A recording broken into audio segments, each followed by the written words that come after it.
ஆபத்து வரும், நான் அவனோடு இருப்பேன், அப்பொழுது ஆபத்து விலகி போகும். கர்த்தருக்கு ஒரு கைத்தட்டு கொடுங்க.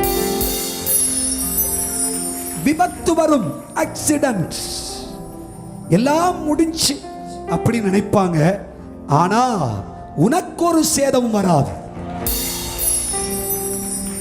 ஆமென் சொல்லுங்கள்.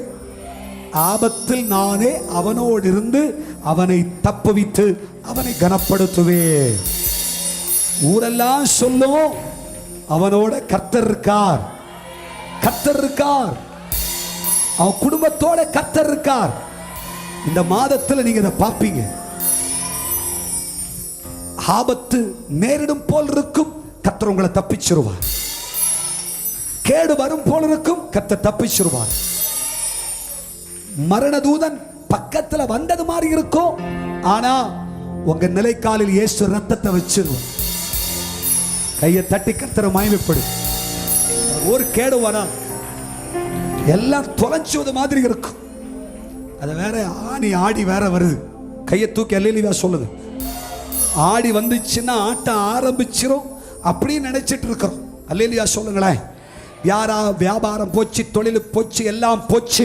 கர்த்தர் சொல்றார், இந்த ஆடியில கர்த்தர் கோடியா நிரப்ப போறார்.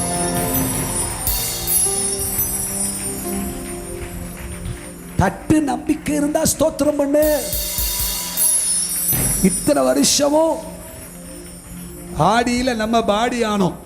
அல்லேலூயா சொல்லுங்க. கையை தூக்கி. ஆனா இந்த ஆடியில கர்த்தர் கோடியா மாற்ற போறார். இந்த ஆடியில உனக்கு மாடி மாடி மாடி மாடியா தருவார். மாதம் ஆண்டவர் இதை செய்வார். வியாபாரம் செழிக்கும், வர வேண்டிய பணம் வரும், அற்புதம் நடக்கும், உலகம் ஆச்சரியப்படும், உனக்கு சமர்த்தி உண்டாகும். நீ நிரம்பி இருப்பாய், நீ செழிப்பாய் இருப்பாய், நீ பூரிப்பாய் இருப்பாய். விசுவாசிக்கிறீர்களா?